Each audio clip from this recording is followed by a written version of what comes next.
Testing, testing. 1, 2, testing, testing. Any... Are we getting any volume?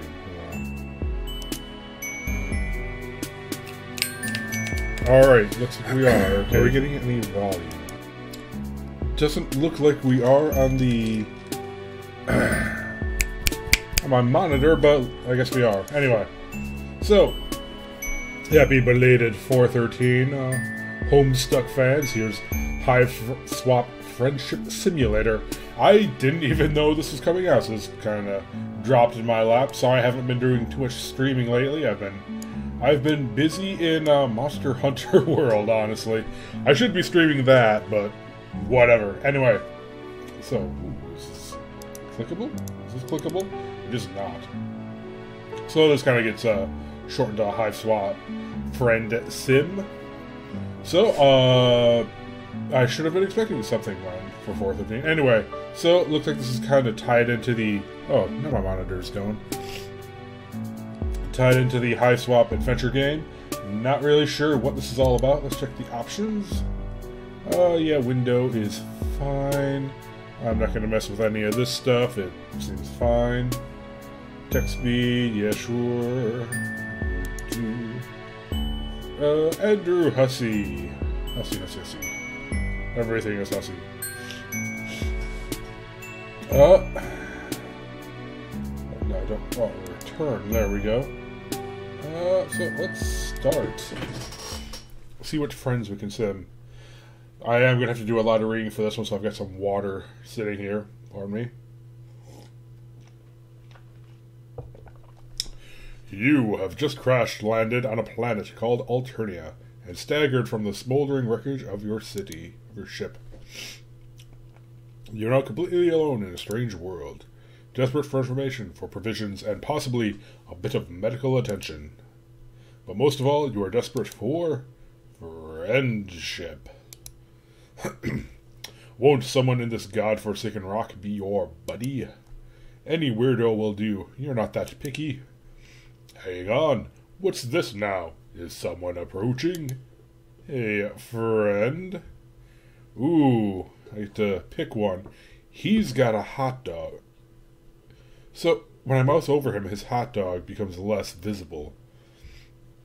And she's got 3 eyes. Let's start with Ardata. Because she's on the left. And I do not need any more hot dogs, sorry. Yes, someone is approaching. A strange, gray-skinned alien clad in blue. Perhaps they will make for a good friend. Seems rather disgusted by our presence. Ardata, dear God. And just what are you supposed to be? Learn some caps. I guess that's your quirk. Your stammering reply eventually conveys that you are a lost traveler who is hungry and probably in need of some medical attention. Medical treatment, okay, whatever. You're also really lonely and wouldn't mind a new friend right about now. Oh my. She's scheming. Ah! Kind of reminds me of Vriska. It looks like she's got the correct blood color and the multiple eye thing going on, and the maliciousness. How very funny this is. Oh, because she's got 3 eyes. So she types with 3 eyes. Hussie! How very droll. You want to be my friend? It's too much this. Okay, I'm just gonna read this as normal. This thing at my doorstep wishes to know me in any capacity. Come on, stay consistent. The hilarity somehow escapes my ability to capture with maniacal laughter. How rare. Totes Sundre. What's with their horns, though? Whatever. Ah! What the fuck do you think you're doing? Who invited you to leave? You stop in your tracks immediately and turn to face her again. Possibly broken ribs are throbbing in pain, but this does not strike you as the right moment to exhibit weakness. I guess it goes automatic if I don't go too quick. If I don't go quick enough. It dawns on me that we may have gotten off on the wrong saunterpod. Saunterpod. Oh my god, my bad. What are my manners? Ghastly behavior on my part. After all, it isn't your fault you seem to be sort of hideous freak, is it? And such a tragic creature cannot be held responsible for such a devastating shortfall of social competence. I would weep for you. Listen, the music's really loud on my end. Hopefully it comes through alright on the screen.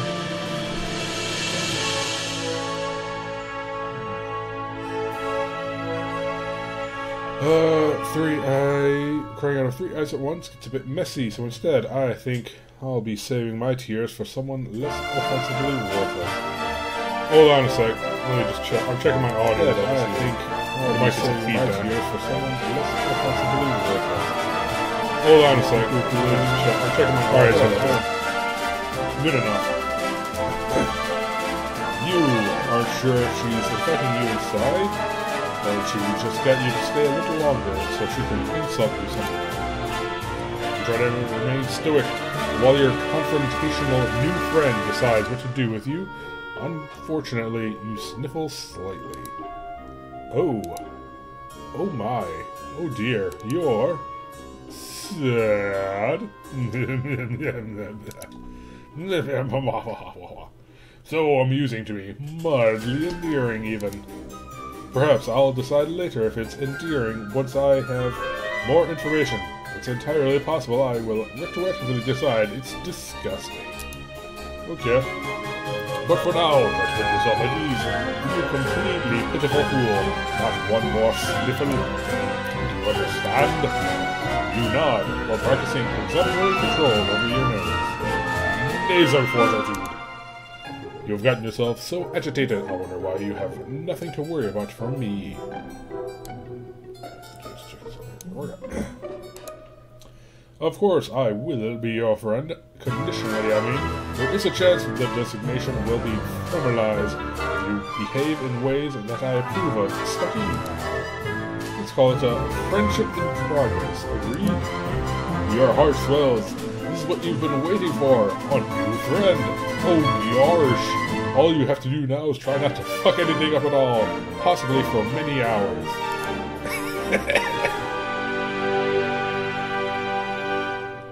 Come into my hive. This way. After me. You look like you could use nourishment. Oh, a completely different background. Whatever. I don't know what it is that whatever you are eats generally, but it doesn't matter. You will eat whatever it is I have on hand. If I tell you to, how does that sound? How does it sound? Sounds fine, I guess. I'll get the fuck out of my face and never come back. Oh, is that Problem Sleuth? Holy shit. Let's try this again. Alright. Be a little more subservient to our new tsundere master here.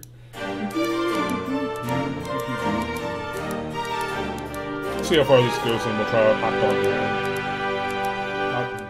Hot Dog Damien. Hot Damien. Whatever. You're sad. La, la, la, la, la. Come to my hive and eat my food. How does it sound? Yeah, sure. Obviously it sounds good. You will definitely enjoy it. You will enjoy everything I provide you with and tell you to do. I can't imagine any sort of negativity or disagreement coming from one of my friends. I will assume that we share this philosophy when it comes to friendship. You say, oh yes, absolutely. You nod as enthusiastically as you can without aggravating your broken ribs. You consider giving her a thumbs up as well, until you realize that one of your arms is probably broken too. You will try to make sure she doesn't notice though. You would probably leave a bad impression. Sorry my bones are so brittle. Okay, I can say that again. Sorry my bones are so brittle. Sorry, I can talk. I swear. Come with me. There's something I need your help with. She doesn't have a big booming voice, but whatever. I don't know, what kind of voice should she have? My picture. I have no idea. I'm not good at voices, so I'm not going to try. Let's try that. You follow her into her hive. It's a bit gloomy in here. You suppose she's going to fix you something to eat soon. As promised. She's going to prepare you for food.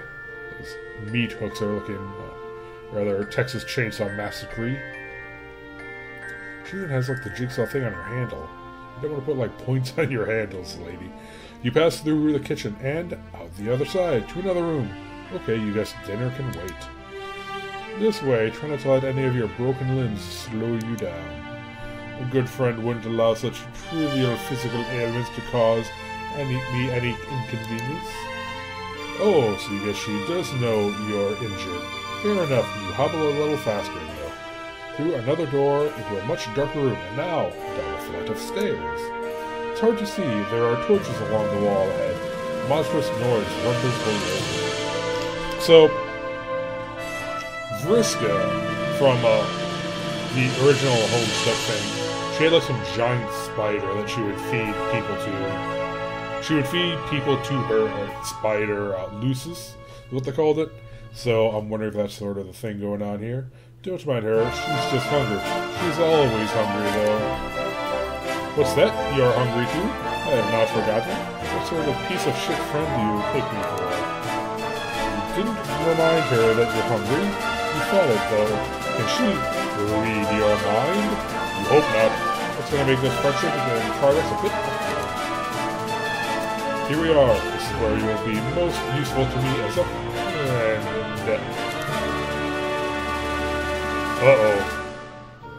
Uh-oh. So, feeding me to a Lucis is one thing, but now this is getting kind of creepy. Now it's getting creepy.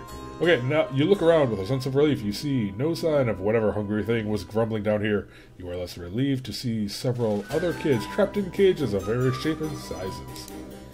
One of them makes eye contact with you. The boy is the same kind of alien as her, horns and all. He has a dark red symbol on his shirt. His expression seems to be with you. He struggles to say, "Hey, pup me." Your new friend looks unamused and pushes her finger. Hell, subscribe to your channel. That's what he's saying. Hello, he says. Hello, by which I mean hello, of course. Looks like you're the new friend in progress chosen by the great and beautiful Ardata.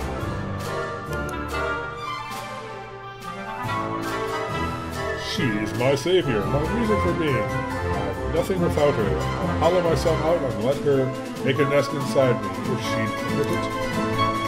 You turn away from this boy. You don't want to hear anything he has to say ever again. Alright, they didn't even draw him. Look at that. Don't mind him. He's always regarded himself as a comedian. Come over here. This is what I need your help with. If you're going to have any value to me as a friend. You're led to a dank memes? Yeah, whatever. Dank corner of this, well, you're going to call it like you see it, this dungeon. Your new friend has a dungeon full of sad, suffering children, and presumably a monster lurking somewhere in here as well. It's not ideal. Then again, social beggars like you can't be choosers. I've been having an awful time with it. You can do it for me. It will save me time. You look at the thing in question. You doubt she's been having an awful time with it. You doubt this because it's still in its box, looking completely untouched since it was brought down here.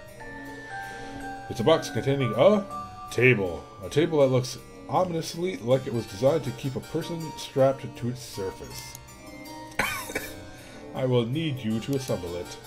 Here's a screwdriver. In case you need it, I will assume other required tools are contained within the box. You take the screwdriver with your non-broken arm. This isn't exactly what you had in mind.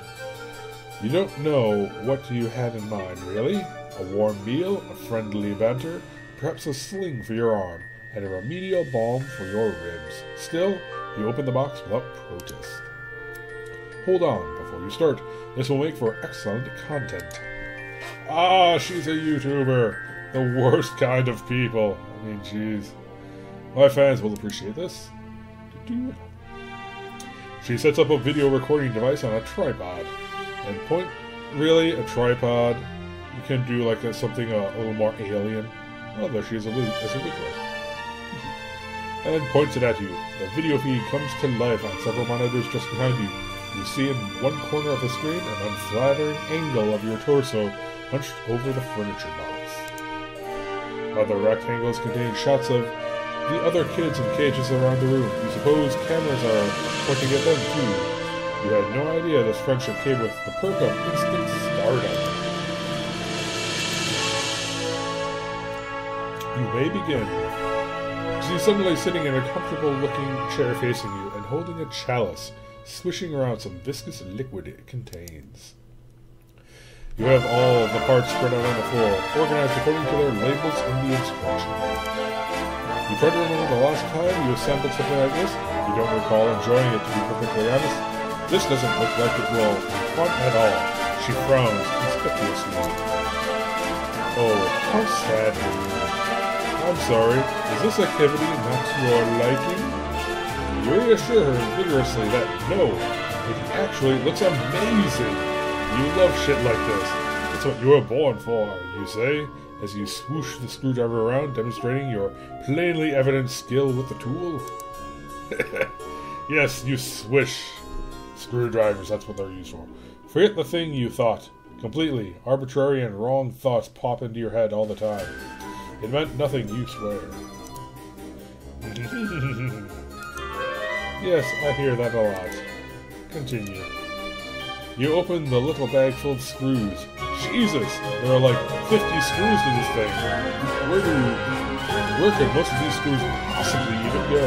Judging from the picture, the table really doesn't seem that complicated. You look at your screwdriver and study the screws. Every single one requires an Allen wrench. Does this even come with an Allen wrench? The instructions seem to suggest it does.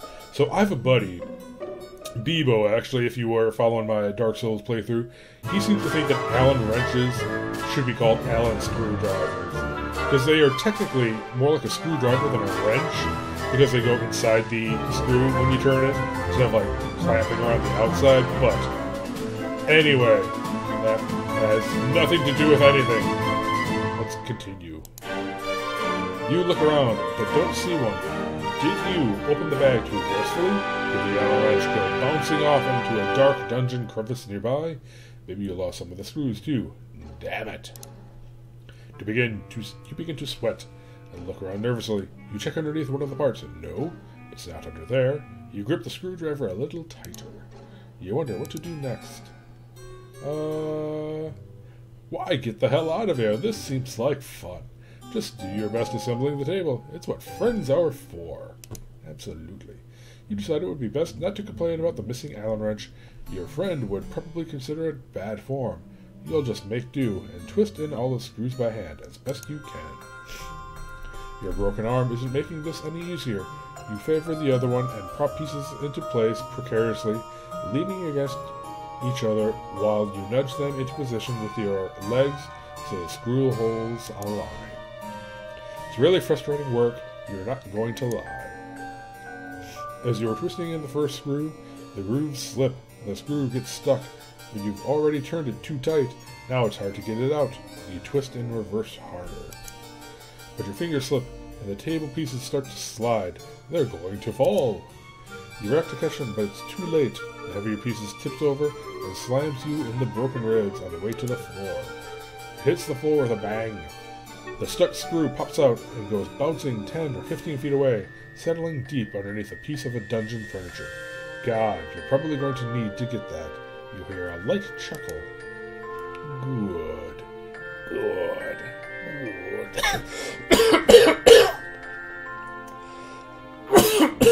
Ugh. I should not be doing that voice right now. I've got a little tickle in my throat, so...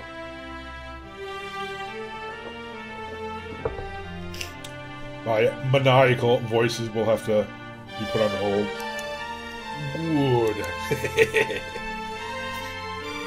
takes another sip from her chalice and settles even more comfortably into her chair. Is she enjoying this? You think she's enjoying watching you struggle to put this stupid thing together? Maybe a little too much. Nevertheless, you continue. A friend is a friend, and you don't like to let your friends down. You've committed yourself to this project. You will get the screw out from under there a little bit later. Maybe when you need the final screw, you turn your attention back to the table pieces and try a different strategy. Excuse me. You place the biggest part of the table platform flat on the floor. The legs would be pointing upward if they were not attached. If they were attached, you position one leg in the right spot in alignment with the hole, sit on the table platform, and steady the leg with your feet. You grab another screw and concentrate. Is she gonna like do something weird, like have it be like a free like table, you know, because she's free ads, whatever? She sounds so pleased. It's strange, you admit, for watching this sort of activity to make someone so happy. But you also have to admit to taking a certain pride in it. It's wonderful, actually, to feel useful, wanted, important even, if only somewhat menially, to a great new friend who has discovered a way for your talents to improve her life. Out of the corner of your eye, you notice one of the cage kids reaching out with his hand. He's concentrating. Then you notice the screw you lost coolly slide out from it underneath its head. Nice, everyone's working like a team all the time. Agatha does not look at the kid, but sneers a bit. She reaches toward him and prepares to have trouble breathing, and he appears to have trouble breathing. After a moment, you notice the screw slowly slides back under the thing. She releases him from his breathless breathing problems, resumes her pleasant expression, and takes another sip from her chalice. You guess that it was against the rules. You decide to make a note of it. Your friend runs a tight ship down here. You respect that. About an hour later, you have all four legs on, plus some other accoutrements attached. You wrestle mightily with the thing to get it upright, using your only good arm. It seems she may have forgotten about the final missing screw. You doubt the table needs it. You decide you won't bring it up if she won't. You give it a twist. It's pretty wobbly since you were only able to tighten the screws with your bare fingers, but again, she doesn't seem to mind. She reclines and has a look on her face which makes her appear absolutely enamored of your handiwork. She has finished her drink, and the chalice is on the side of a table. Is on a side table. Okay, there we go. Some awful-looking thing crawls along the floor towards her. Looks like some sort of spider, the size of an average dog. Its abdomen is preposterously huge. Actually, you think it's a huge tick. That's what it looks like. Settles just in front of her. She puts her legs on top of it and crosses them, and settles under their weight and grumbles. Oh, okay, it's a footstool. Let's try it out, shall we? You shrug and sit down on the rather rickety table. You're about to lie down, but she interrupts you. No. You fool. You absolute fool. What do you think you're doing? That's not what I meant. Get up. You stand up, embarrassed. Again, without looking at the cage kid, she raises an arm towards him and beckons. He stares blankly and opens his own cage, which apparently wasn't locked. He shuffles vacantly to you over to your table and lies down on its surface. She looks at you expectantly. You aren't sure what to do. What? You didn't think I'd be playing table stickball on that thing, did you? What? Whatever. You aren't sure what table stickball is. Oh, you really are pretty simple, aren't you? It's like a miniature version of arena stickball, played on a table. Okay, like table tennis, sure. You don't, but you nod. Now, go to it. You shackle the kid's arms and legs to the table. That seems to be the right thing to do, since the thing comes fitted with shackles. She gets up and lifts her huge tick-like pet, makes more grumpy noises. She plops the enormous thing right down on the kid's chest. He appears rendered unable to protest. The tick bites the boy's neck and begins to feed. She smiles and pats its swelling abdomen. Dark, rust-colored blood dribbles from the place where it has attached to the boy's neck. Moments go by while she looks gratified for the process, proud almost. Then she looks at you expectantly. Well, you don't know what she means. The final screw? After going to retrieve it, screw it into wherever it needs to go. The job isn't done. I don't keep the company of many individuals who leave things unfinished, you know. Of course. What were you thinking? You should have known your friend wouldn't let that go unnoticed. Actually, you feel like an idiot for thinking it would. You stoop very low to the ground, on your knees, placing your cheek just above the floor. You peer under the large edifice. It's dark in there, and goes back a ways. Lots of room for that darn little screw to roll. You take a few pitiful swipes with your good arm, but come up empty. It must be further back, you think. You think you can just see it. Yeah, that must be it, just a little further. You have an idea. A tool will be helpful. Guess a screwdriver will come in handy after all. How did she know? Your new friend must be very wise. You think you're liking her more every minute. You grab the screwdriver and feel around with it. Yes, you got it, you think? You carefully scrape it close to you and pick it up. Then you go back to the table and find one remaining hole you left unscrewed. You slide under the table as the mechanic would for a car. There it is. The table is creaking and wobbling quite a bit now. The tick is really getting into its dinner, it seems. All the loose screws in the table have added up to a lot of given leeway in the overall stability of the furnishing.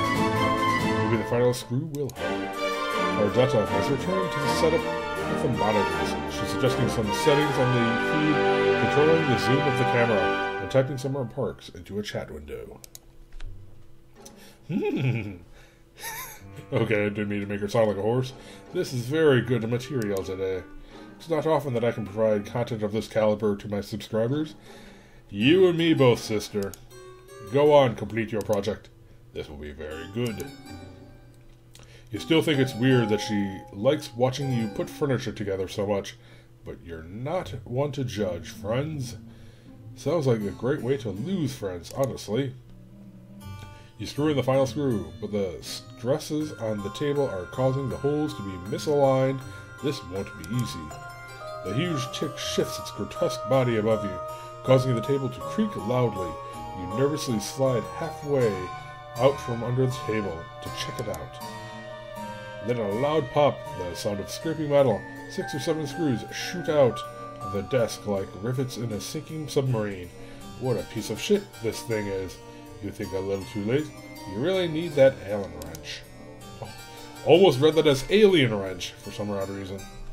All 4 legs splay dramatically out from underneath it at once, like a baby deer on ice. The table platform comes crushing down on your lower torso, breaking your pelvis. You bellow in pain and flail to pull yourself out. You forget that you're still holding the screwdriver. In your desperate flailing, you plunge a screwdriver into the fat abdomen of the tick. Oh, yes. Which begins gushing rust blood with great force, spraying your entire upper body and face. The beast starts thrashing wildly and screaming. You can't see your new friend due to the blood in your eyes, but you can't imagine she's thrilled about what's going on here. Your annihilated pelvis is in perfect agony. Okay, I'm going to have to remember that line. It sounds so useful for so many opportunities. You have to get your miserable torso out from under this shitty table. You have an idea. With your broken arm, you start slapping the big ass of this screaming tick while yelling, "Yee-haw!" You clutch the screwdriver handle with your other hand.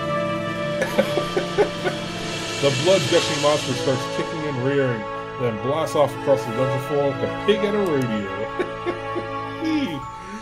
You hold on for dear life, still blind, but your plan works. You've been pulled out from under the tomb you've spent the last hour constructing for yourself. Your pelvis is in ruins, but at least you're free now and riding like the wind. As you and the blood-spewing tick go tearing around, crashing into stuff, you hear a boy crying. You guess Ardella became distracted enough by your foolish display to cease her Paralyzation method. Okay. Or maybe destructive is the wrong word. Maybe she's disappointed by your foolishness. Oh god. You might be blowing it right now. Yeah, maybe.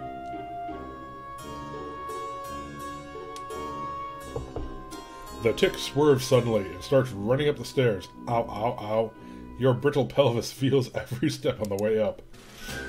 It careens through the rest of the hive, crashes through the front door, then comes to a sudden halt.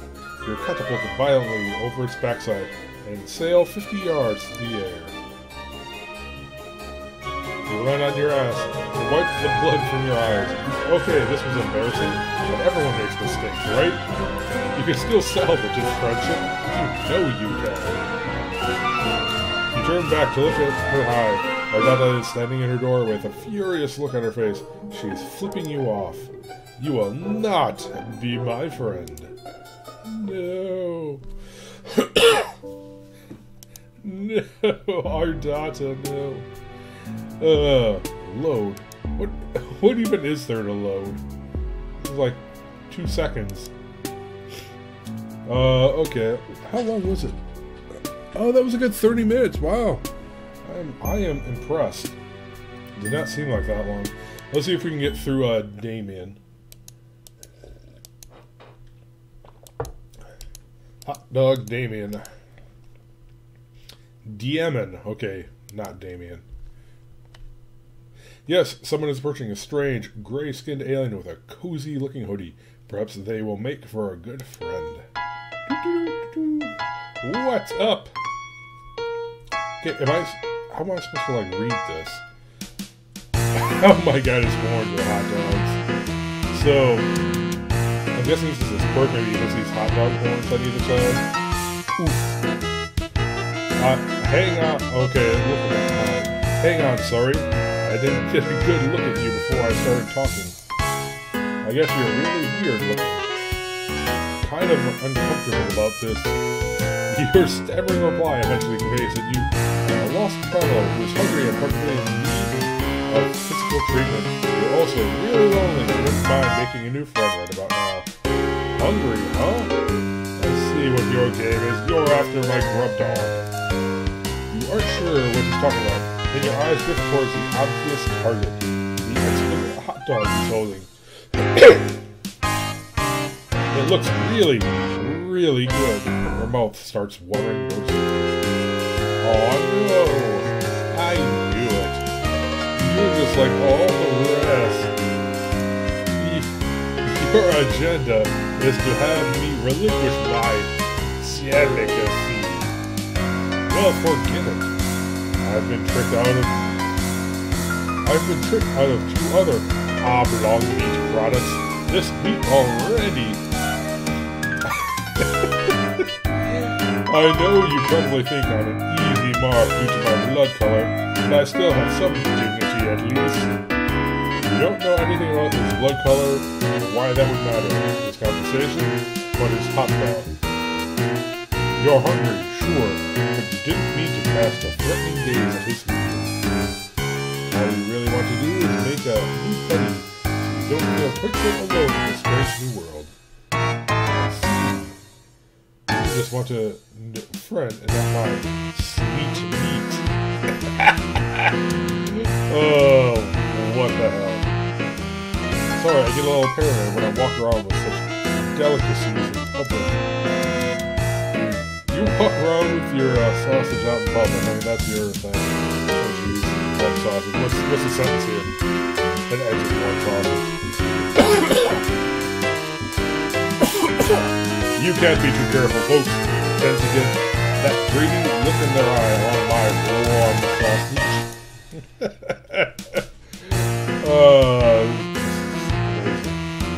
Oh no, what am I loading? These are odd ways to express the things he's saying, you think?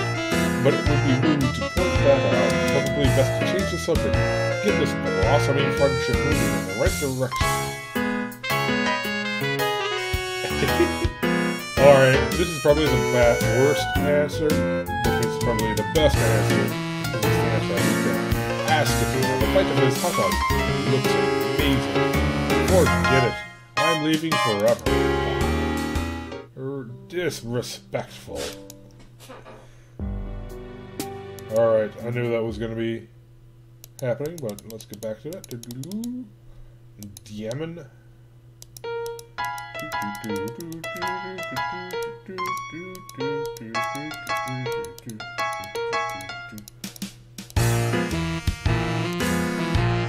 Yeah, or I used to, I mean. My place was bombed by drones a while ago. Now I don't have a hive, but I'm making it work out. I'm foraging for tasty things when I can. I've gotten pretty good at it. Talking people into giving me meat products, I mean. I really feel a sense of pity for your new friends. You thought you kind of rough. Crash landing here, hungry and friendless. And come to think of it, feels like your arm is broken. Your ribs too, baby. But enough self-pity. This is about making a new friend. You ask your friend if there's anything you can do to improve his life. Oh wait. We are friends now. Like, that is official. Man, I don't know. Why don't we take it slow down and see how things go? Not saying it's out of the question. I just think I should take some time to see if you're actually friendship material. Someone I trust, you know. Not just another looky-loo gunning for lives. Yeah, let me see. Oh, damn. You got out over your skis again. Of course, he's right. It's totally reasonable. He doesn't want someone else's just after his meat. You feel sure you can do what it takes to win him over. You make a mental note to avoid looking at him and mentioning his hot dog, since he seems to be such a sensitive subject. Quite a sensitive hot dog. You do everything in your power to avert your gaze from the hot dog. You are aggressively not looking at it. In fact, don't think hot dog thoughts. Don't think hot dog's thoughts. It's working. You aren't thinking about hot dogs at all. It's like he isn't even holding one, and no one ever brought up the fact that hot dogs exist. He seems to notice, on some primal level, your current non-hot dog mindset. He smiles. You pay close attention to the boy's face. It's a nice smile he has, actually. Very kind, disarming, a few freckles here and there, a mop of messy hair working over his eyes. What a nice man must be bad. He's kind of adorable, really, if you disregard the prickly attitude about his hot dog. It's a pretty prickly hot dog, too. Okay, wait a minute. You don't want to start thinking about things that are too friendly. You should dial this down a little. Stick to the basics. You just want a cool new friend, nothing more. You should try to spark up some non-meat related conversations before things get awkward. You wonder about his house. Is it not off? Yeah, you know, routine ground pass through the hood. A little bombing, a little culling. That's how it goes around here.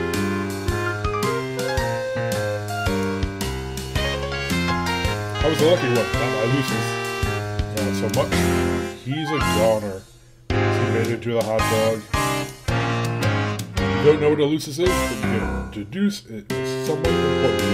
Who probably died in a pot. Rather than overwhelming with annoying questions about his culture, you decide the right play is to show him some sympathy. Hey, I'm listening. Sometimes I think I enjoy savory bun delights as a way of covering up the pain. Okay? It's something we did together. Sniff. Oh no, is it still going? Okay, good. How do we start talking about my hot dog once in a while? You start talking about the hot dog. Stop on it. Let's drop it. Please, dude. Don't bring it up again. You didn't bring it up, but you don't want to correct him. The boy's clearly grieving. You see 2 full red tears roll down his cheeks, and behind it, the messy bang. Your heart can't take it. You have to console him, this homeless boy somehow. Then he'll definitely be your friend. So they probably just made him homeless so they don't have to actually draw a house for him, or whatever you want to do. Reassuring hug. all the way. You open your arm and approach him with a posture of great compassion. You furrow your brow upward a bit, as if to say, I know how hard it is. You advance. He leans backward a little, as if caught off guard by your sympathy. Maybe you're coming on too strong. But you know there's no turning back now. You don't just throw the brakes on an imminent, heartfelt hug like this. You approach him awkwardly, and it goes well for a moment, until you realize your arm is broken, and it seizes up reflexively in pain. It jostles the hot dog in his hand, and he bobbles it. You both gasp. You try to detach from the hug so you can catch the dog, but it's already on its way to the ground. In your attempt to save it, you stagger backwards and slip. The hot dog gets mushed under the big dumbass. The moment it makes contact with the ground, Yemen lets out a shriek. No! Aw, dude, my dog! You scramble to get it up in time, hoping you're not as old as it looks, but your feet keep slipping, and your butt keeps grinding the hot dog into the mud. When the carnage fully subsides, you roll over and check it out. It's completely unsalvageable. What a gross, meaty mud smash. Like the hot dog never even existed. Yemen howls in agony and slumps backward against a tree. Oh no, you fucked this up so bad. That's bitter, man. I've lost everything.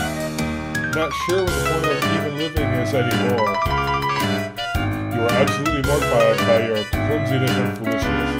You have a feeling you'll be thinking about this moment for years to come, during those insecure moments when your mind seems to be looking for any excuse to make yourself cringe with self-doubt and shame.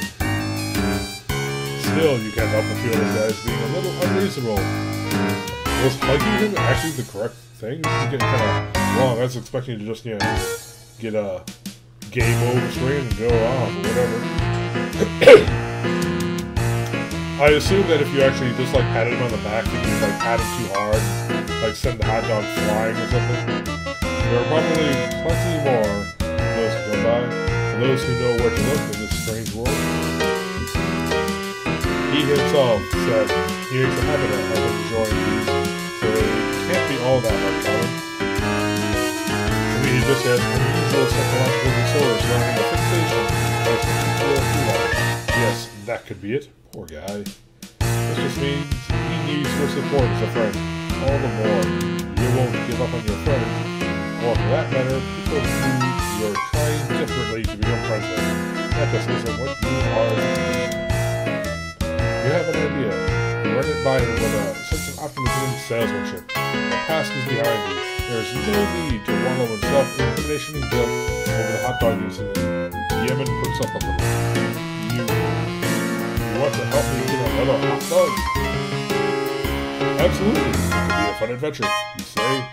Something to bond over. To bring two new buddies closer together. Okay, you don't say that out loud, but you really hope it's true. I don't know. It could be a long shot.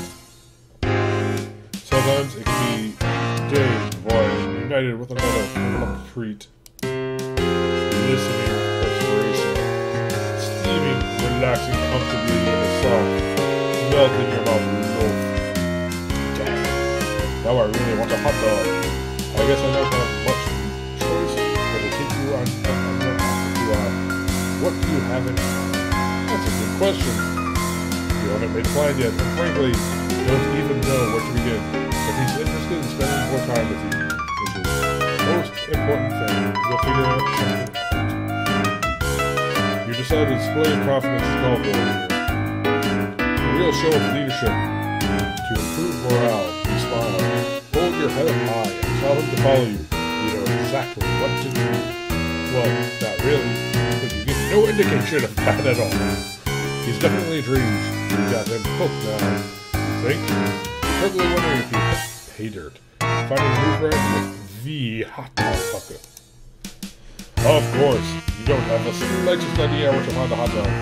You got to admit, you're enjoying the feeling of being important and valued by a potential friend. You don't want to do anything underhanded yet.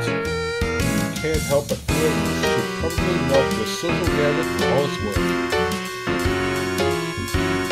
This way, you say, as you begin marching confidently in a random direction. He obediently follows and begins drumming his tongue. You begin to feel nervous almost immediately.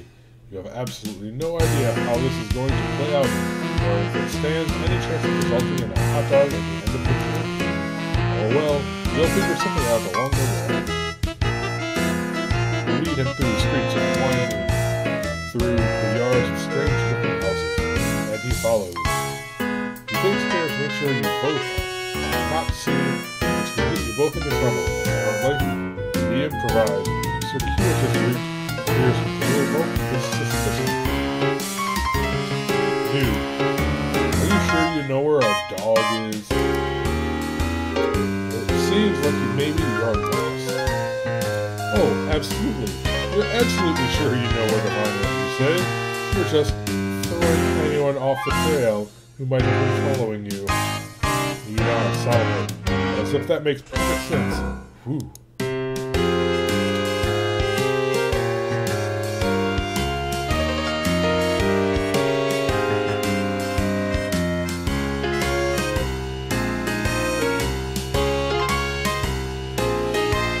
Okay, but you can't keep him guessing like this forever. You've got to do something. Take some bold action to keep his interest in this meaner dress.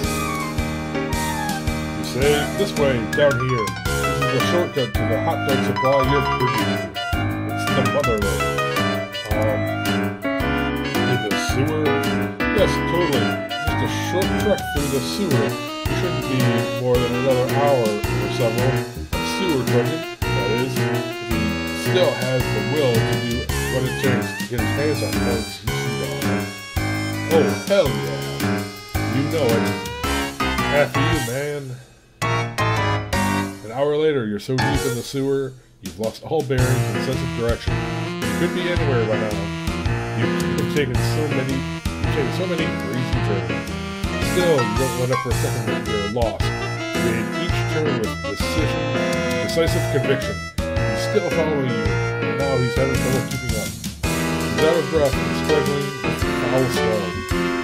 You can say you're enjoying it, don't you? Or you can't grab onto the fact that you're doing it now is anything other than as casual routine.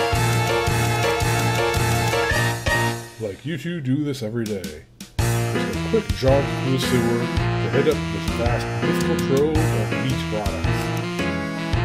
Okay, consider that way, maybe this all sounds a bit insane. Still, you're too deep to second guess yourself now. Past the point of no return. Hey, I got a bad punt. I gotta stop and rest. I can't lie, I'm starving for a heavenly frankfurter. But this might be too much for me. I don't think I need to cut out for this. You pause and look back. He's sitting down now, slumping against a filthy sewer wall. You're intensely relieved to see you may have just won this impromptu game of sewer hot dog chili. What? But more importantly than that, this looks like an ideal time to show some sympathy and have a bonding moment with your would-be friend. You sit next to him with your broken arm, put a hand on his knee. Platonic, but deeply understanding way. Your arm hurts when you do this, but it's worth it. Every little gesture counts. Making a new friend. I kinda suck. My looseness is gone, I don't have any skills. The most think I'm weird for liking hot dogs so much. I'm probably just gonna get bored. I'm not good at going on adventures or doing anything hard. All I'm good at is finding an easy meal here and there, however I can get it. Like talking people out of their fine sausages, using tricks, or other ploys which end up losing me friends. It's been unthinkable that anyone would actually do anything nice for me, or would want me to have that sweet meat I desire. At least it was unthinkable. Till now. The heart begins to race. Could it be? Is this shitty improvised sewer escapade actually working? You can't believe it.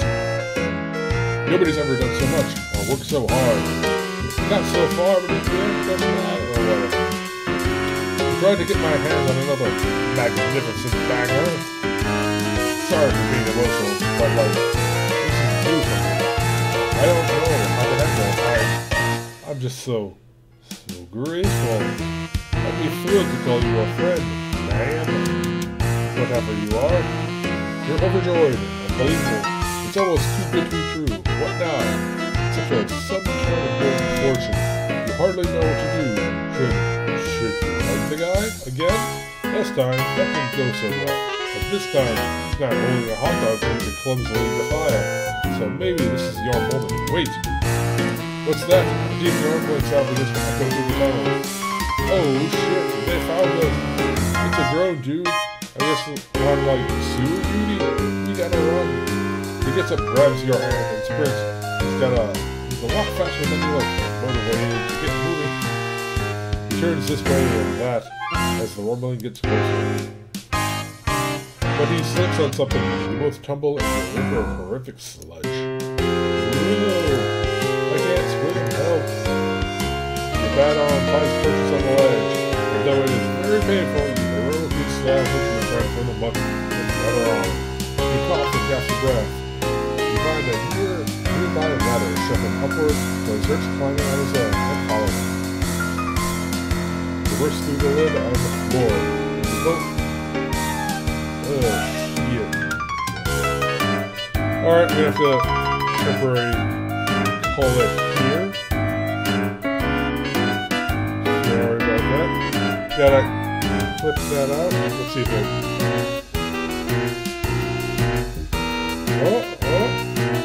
Did it actually cut out? Let's see if it...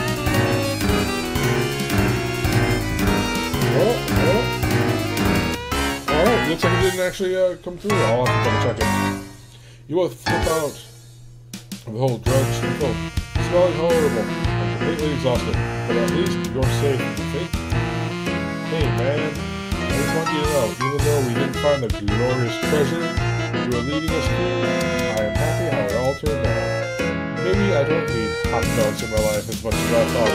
Maybe that's not the real treasure after all. It's been a journey for me, let me tell you. I've learned so much about myself, about life, present.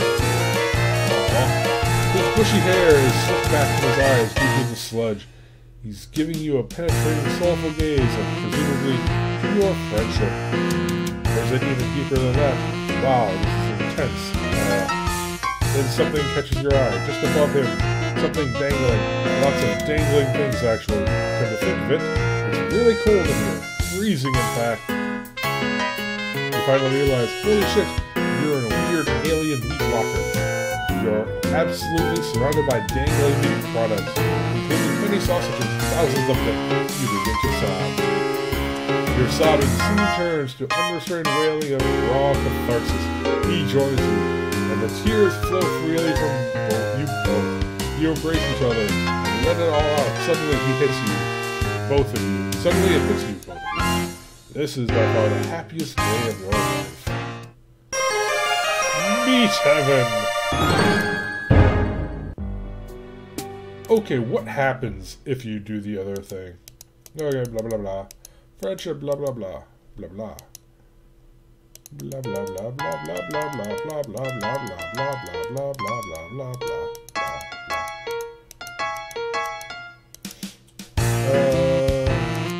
Okay.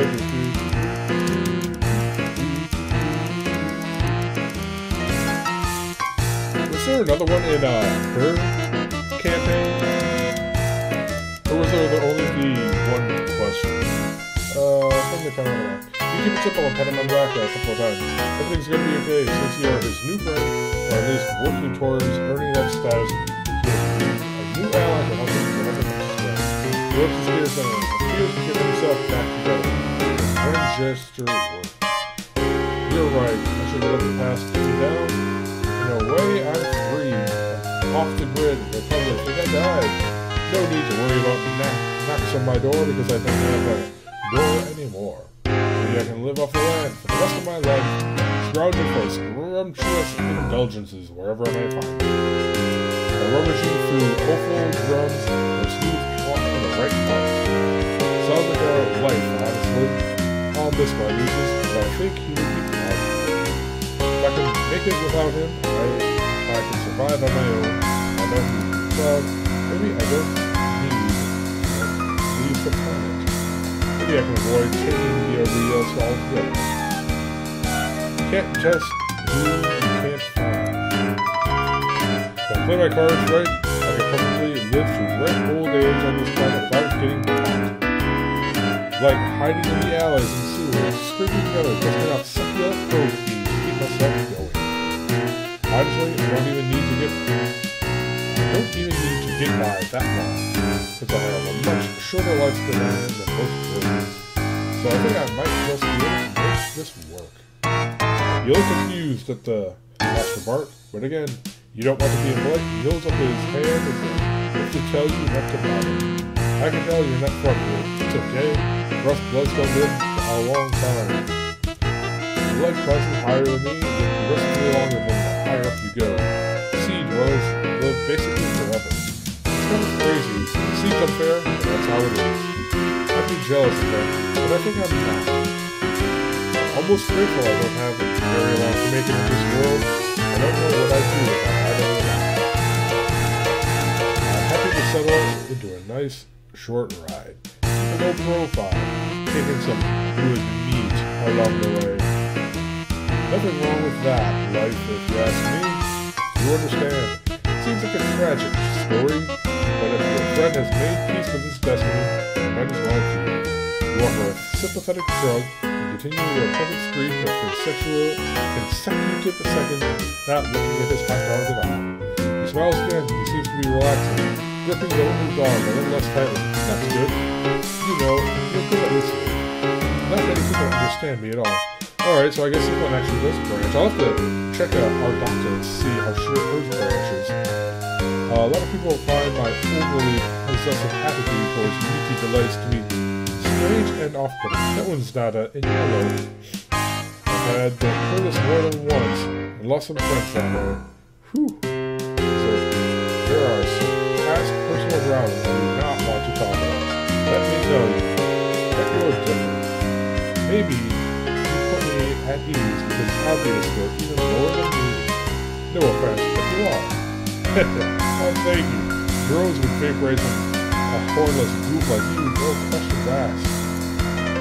Also, it didn't mean to scare you. You laugh it off. You're not scared, you say. You survived worse. You pat your broken ribs and wince. You clutch your sore ribs with your broken arm. And wince even harder because of that. Oh man, looks like that arm hurts, wow. Yes, it's broken. Let's see what we can do about that.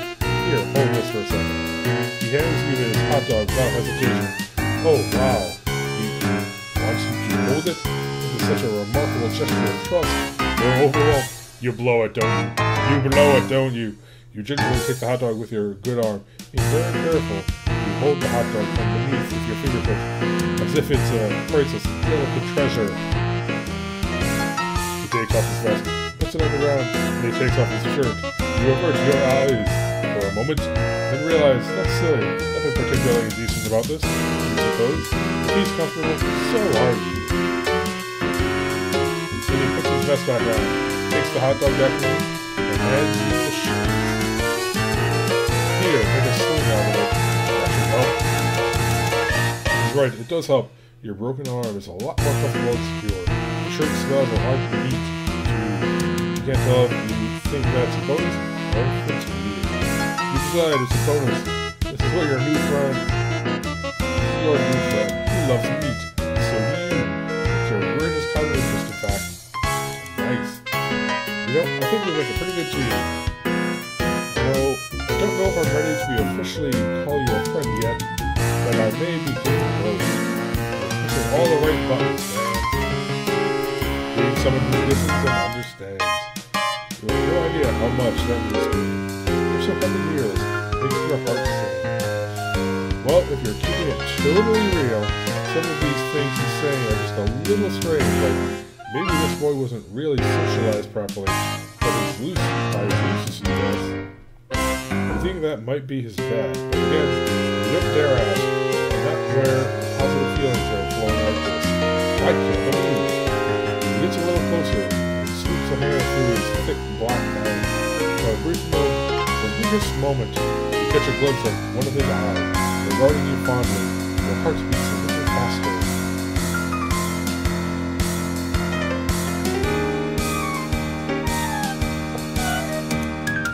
He puts a hand on your shoulder. You're starting to wonder if all he's interested in his friendship. You hope that's all he wants.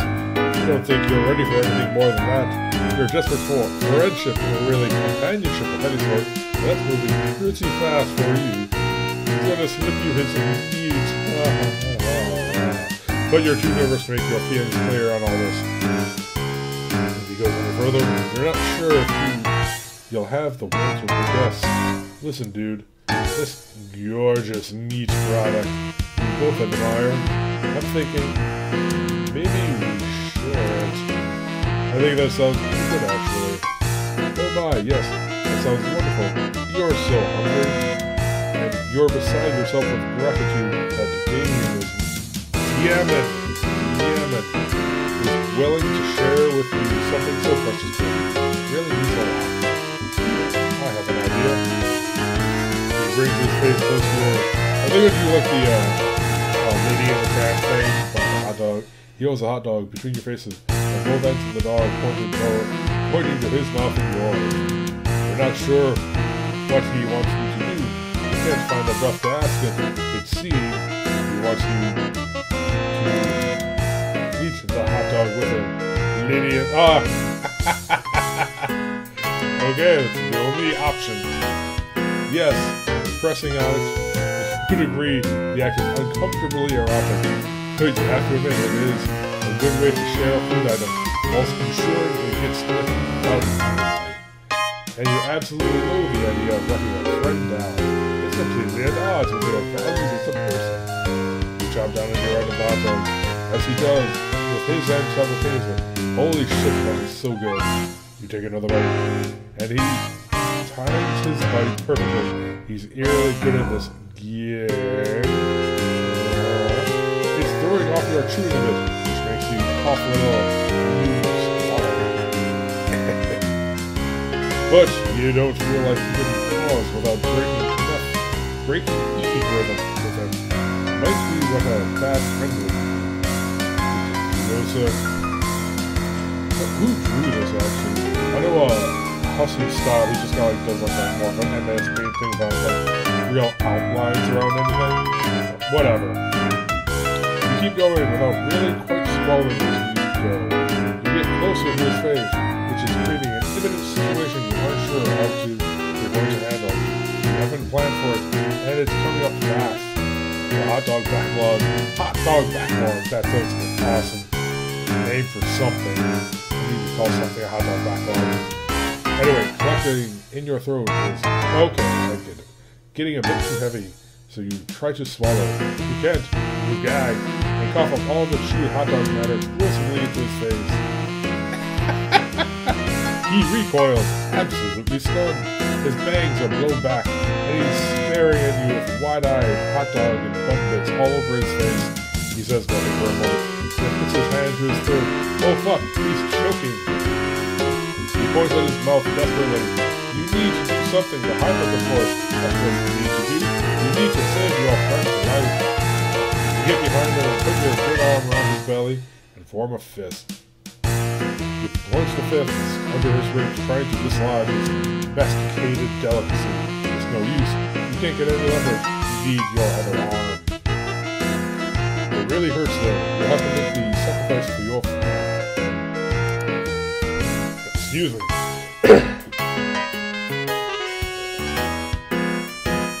Yeah. Yes, a friend who may have just tried to trick you into kissing him with a silly hot dog stunt. You're not sure how you'll navigate that tricky subject once he's breathing in, but you'll deal with that later. Right now, you have a leg to save. You pull your broken arm out of its sling, and grab your other fist in front of his belly and squeeze. You try and try and try. His face is turning, well, not blue, deep red. You guess because his blood is rough colored. Sure, that makes sense. You yank one more time, your broken arm is throbbing in pain. A huge gob of chewy hot dog launches out of his mouth like a candy bomb.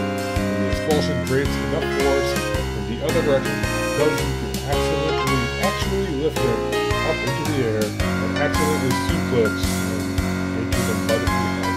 Whoa, okay. That's weird. You, in turn, go tumbling over him.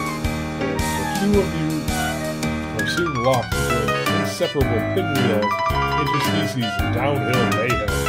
You roll down the grassy incline toward a nearby neighborhood or street. Luckily, you stop just short of the street, but Yemen's neck lands right on the sharp edge of the curve, and after flipping in the air once or twice, you come down right on his face with your big ass. You hear a crack. Yemen, you slap his cheek a little. No response. He's not breathing. You look his mouth, throat, it's clear of hot dog debris. Oh god, this can't be happening. You look around. Panic. This isn't what you need right now. All you wanted was a friend. You can't be held responsible for alien murder. So, whoever this character is, they apparently have a big ass. And it's actually coming to the plot to prevent. You have to hide the body. You see a couple kids creeping out of a nearby house. You can see what all the commotion is. There's no time. You've got to find a bush or something. There, over there.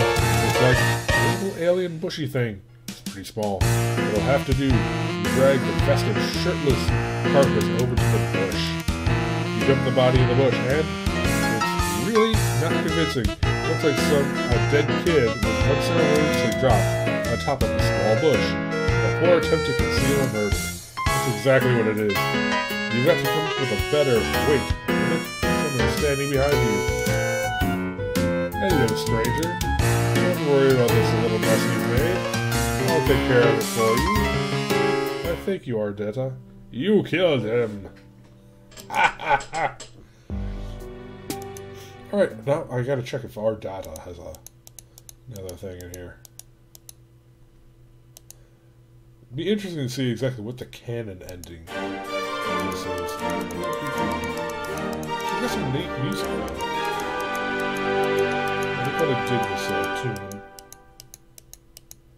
That's something they've always been good about in Homestuck. It's like all the different characters, they've got like their own theme music. Alright, yeah, we've been through all this. Let's see what the next... Is there another one? Or is it just, you know... I thought there was another one. I just maybe happened to pick the correct option. Aha! Yes, get the hell out of there. First, you clear your head and try to think innocent thoughts. Fluffy clouds in the sky, ironing some clothes, a winning touchdown pass from the sports. From the sports.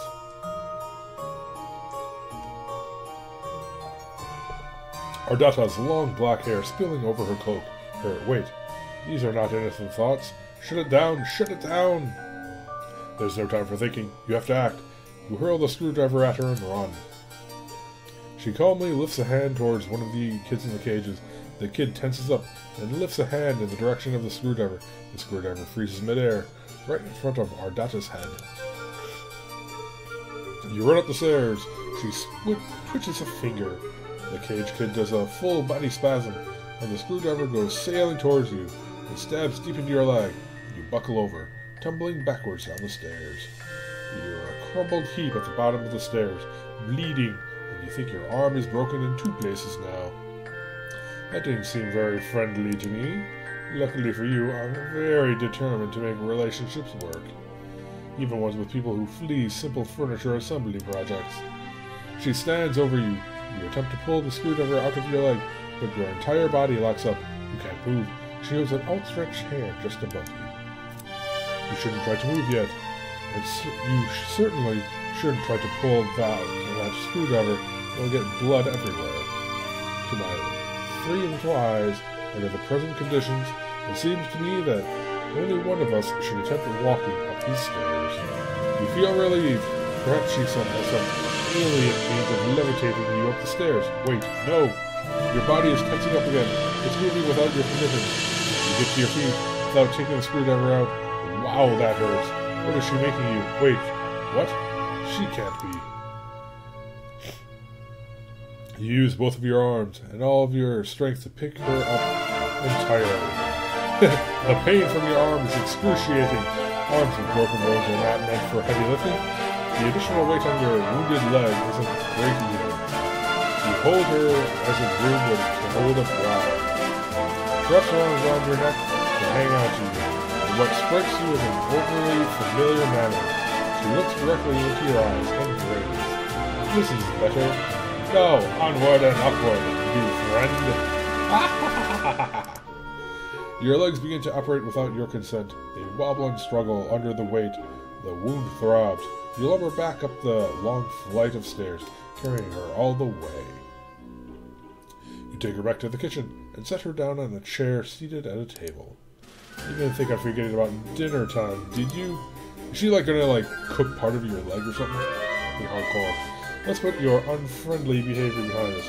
It's a good thing for you, and I'm benevolent enough to overlook disgusting actions. You may have noticed I keep several friends in my hive who are similarly forgiven. Consider the transgression blood beneath the avatar. That was a weird expression. You exhale now that she mentions it. Yes, you are hungry.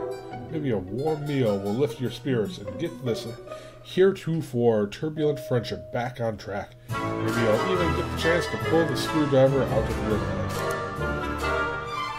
You pull out a chair and attempt to sit down, but your legs lock up, and then you stand again. Apparently this was not the right thing to do. Oh, but why are you sitting? There's cooking to be done. You stagger mechanically over the fridge, you open it, and pull out a large hunk of some sort of alien mystery meat, and put it on the counter. With your broken arm, you reach into in anguish for a big dangling meat cleaver. You chop the hock, wincing with each swing of the cleaver. You place the sliced meat on a frying pan, sear it lightly, and serve it on a plate. Very rare, just the way your new friend likes it. You didn't know that's the way she likes it, but you surmise this is what she prefers in a piece of meat, since technically she is the one doing the cooking. You put it on the table in front of her, along with a fork and knife beside it.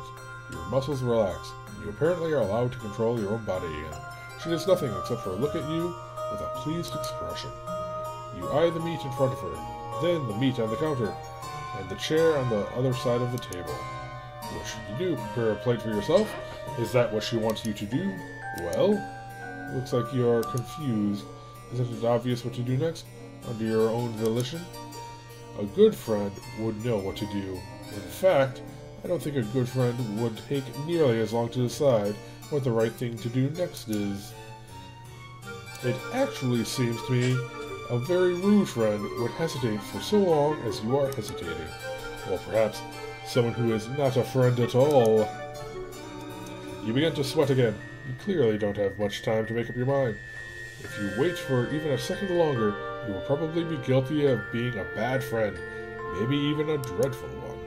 That's not the type of person you like to think you are. What will you do? Feed her.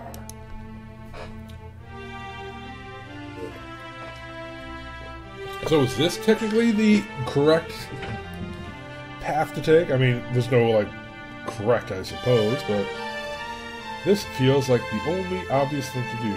She is looking up at you quite expectantly. You reach for the fork with your good arm, you go for the knife with your other. Ow. You can't do it. The arm is much less serviceable when the muscles are not being forced via second override to disregard the pain response. Nevertheless, she looks at you patiently and smiles. That's nice of her, you think? Not to be mad about. You feel like you're growing closer to your new friend by the minute. You put the fork down and pick up the knife with your good arm. You cut the meat into several pieces with a careful sawing motion. You put the knife down and pick up the fork and stab them a piece. You put it close to her mouth. She seems pleased. There you go. Nice technique. Well-sized morsels. She chews the meat with excellent form. She has very good table manners, you think? When she finishes the pieces, we slice off some more and continue. The meat looks very good. Your mouth is watering, but she doesn't offer any. Oh well, it's the right time for you to eat too. You're sure she will let you know. Or not. The meal is finished. There's no more meat, except for a few pieces of unchewed gristle, which you did not try to feed her. That would be thoughtless. Very bad service. She reclines and steeples her fingers, looking quite pleased with how the evening has gone so far. You aren't sure why she's laughing? Did you do something funny? Oh my, ha ha ha. What a fool. You point at yourself, wondering if she's referring to you. You don't know what you've done that was so foolish. But so, you're also still not sure what she finds so amusing. Ha ha ha. Ha ha ha. She pauses her laughter for a minute or two, then slowly begins to frown. A faint blue tear rolls down her cheek from her bottom one. The truth is, I don't even know why I'm laughing. This isn't very funny what's happening here. It was a very good dinner. You did a good job, whoever you are. She puts her face in both of her hands and sobs quietly. You have no idea what to do about this. You stand there, still holding the fork, feeling a bit useless. There is a lot of pressure, you know. Being so respected and admired for your high status in this world. I don't ask for this, to be superior to so many. Much is expected of you. Much is presumed about what your personality would be before you even develop one. You work hard and build a brand based only on what you think people assume you should be like. Sometimes I wonder, am I even that good at being sinister? Could I be more sinister if I tried harder? Good to have goals. Maybe this is not my true calling after all. You begin to offer words of sympathy. This all seems heartbreaking to you, your poor new friend, but your jaw muscles contract and your mouth shuts involuntarily.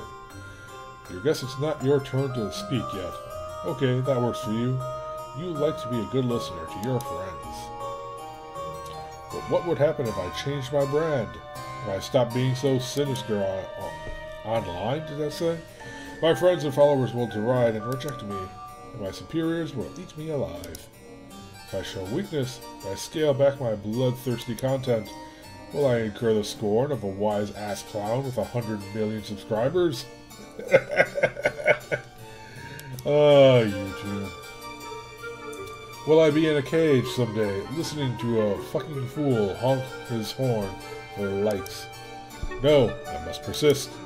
How lonely it is to know this is all I can do until the day I leave this planet. I have no material or sensory comforts left for me here. Until I get on a ship and fly away, pain is my only solace. Your hand holding the fork grips it tighter. You're horrified to realize what it is in the process of doing. You bring it down hard on her hand, and she's placed flat on the table. She doesn't flinch or react in any way. 3 trails of cerulean blood flow from the tiny veins where they pierce her skin. So, okay, cerulean, is she the same blood caste as Equius, or one of the other ones that's nearby? It's probably either Equius or Vriska, right? It's been a while since I've read Homestuck, so a little bit off there. It's not, one of the higher, one of the purple ones, because that should be a fish, basically. Who's right below Vriska? I know Equius, it go into... Oh jeez, I'm blanking on the names. Equius was above Vriska, and Vriska was right above... Oh jeez, who was she right above? She's not coming here. Anyway, doesn't matter.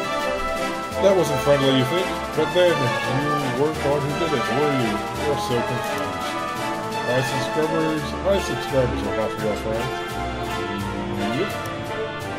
They adore me only for my sinister content. The show I provide, my wicked, infectious laughter. But I get jealous of them sometimes, because they get to watch my content. It must be thrilling, I think, but maybe I'm just jealous of them because they get to be people who aren't me.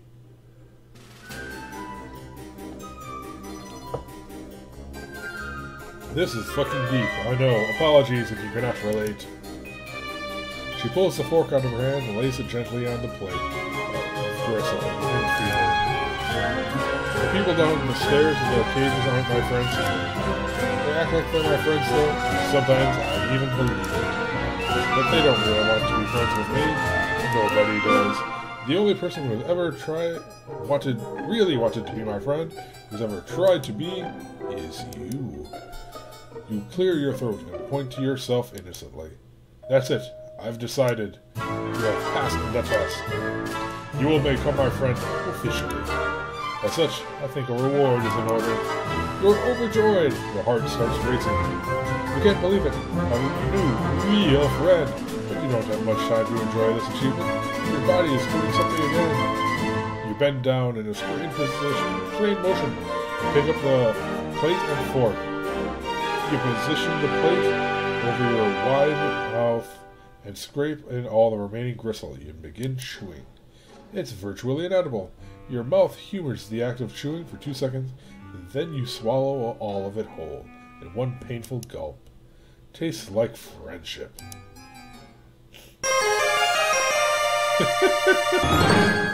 Yay, friendship. I'm going to say that's the winning path there. So, this has been Hiveswap Friendship Simulator, Volume 1. We'll have to see what the other volumes are. Don't really know too much about this guy. He is done in the problem sleuthy style instead of the straight-up Homestuck style, but whatever. It was a fun little jaunt. Hope you enjoyed it. And I am going to say that this counts as beating a game for my this thing I'm doing. So this thing I'm doing is at the start of the year, I picked up a bottle of alcohol. It's the Knot. It's an Irish whiskey. Pretty good stuff. It's standard 750 milliliter bottle here.